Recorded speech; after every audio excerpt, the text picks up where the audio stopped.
Kui me räägime Moskva kiriku teemast ja kriisikindlusest, siis me peame rääkima teemal, kas ühiskonda saab lõhestada või ei saa lõhestada, mis meetoditega seda võidakse teha ja kuidas sellega võidelda ja kuidas sellest aru saada.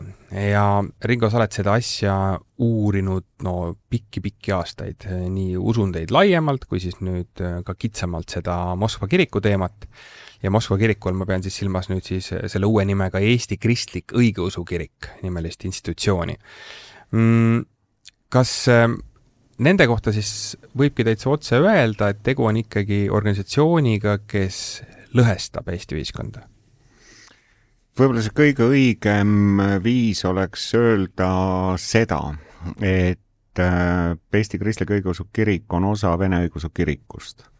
Ja Vene Õigeusu Kirik omakorda kogu oma sõnumite ja ideoloogiaga vastandub mitte ainult Eestile, vaid läänele laiemalt. Ja sealt kaudu tulevad sisse need probleemid, et meil on üks kirik siin või me räägime samamoodi ka kloostrist, kes tegelikult on administreeritud üksuse poolt, mis asub väljaspool Eestit ja mis on Eesti suhtes vaenulikult meelestatud. Ja täna saame rääkida siis ka päris pikalt sellest, et nad ise küll ju väidavad, et nende side Moskvaga on siis, see sõna vist on kanooniline, aga ütleme, kui seda ära proovida tõlkida, siis see on kuidagi nagu spirituaalne ja mingi või kuidas sellest aru saada?